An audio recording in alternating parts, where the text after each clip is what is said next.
સુરત મહાનગરપાલિકાના બજેટમાં રજૂ કરવામાં આવેલા ટેક્સટાઇલ માર્કેટના લીઝ વધારો સાથે પાણી વેરો નાબૂદ કરવાની માંગ સાથે વિરોધ કરતા આપના વિપક્ષી કોર્પોરેટરો સાથે કરવામાં આવેલા અસભ્ય વર્તનના વિરોધમાં ઉપવાસ આંદોલન પર બેસેલા આમ આદમી પાર્ટીના કોર્પોરેટરોના ઉપવાસ આંદોલનના આજે 5મા દિવસે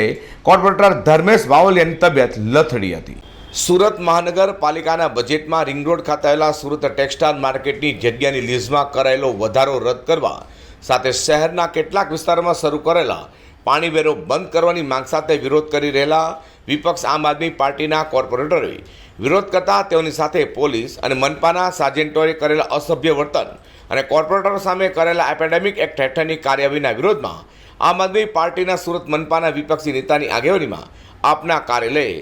ઉપવાસ આંદોલન કોર્પોરેટરોએ શરૂ કર્યા છે। ત્યારે આપના કોર્પોરેટરોના ઉપવાસ આંદોલનના 5મા દિવસે ધર્મેશ વાવલિયાની તબિયત લથડી હતી। આમ આદમી પાર્ટીના કોર્પોરેટરોના 5મા દિવસથી ઉપવાસ આંદોલન શરૂ થયા હોય જોકે તેમ છતાં તંત્રના પેટનું પાણી હલતું ન હોય જેને લઈને આપના કોર્પોરેટરો સાથે કાર્યકરોમાં પણ ભારે રોષ જોવા મળ્યો છે।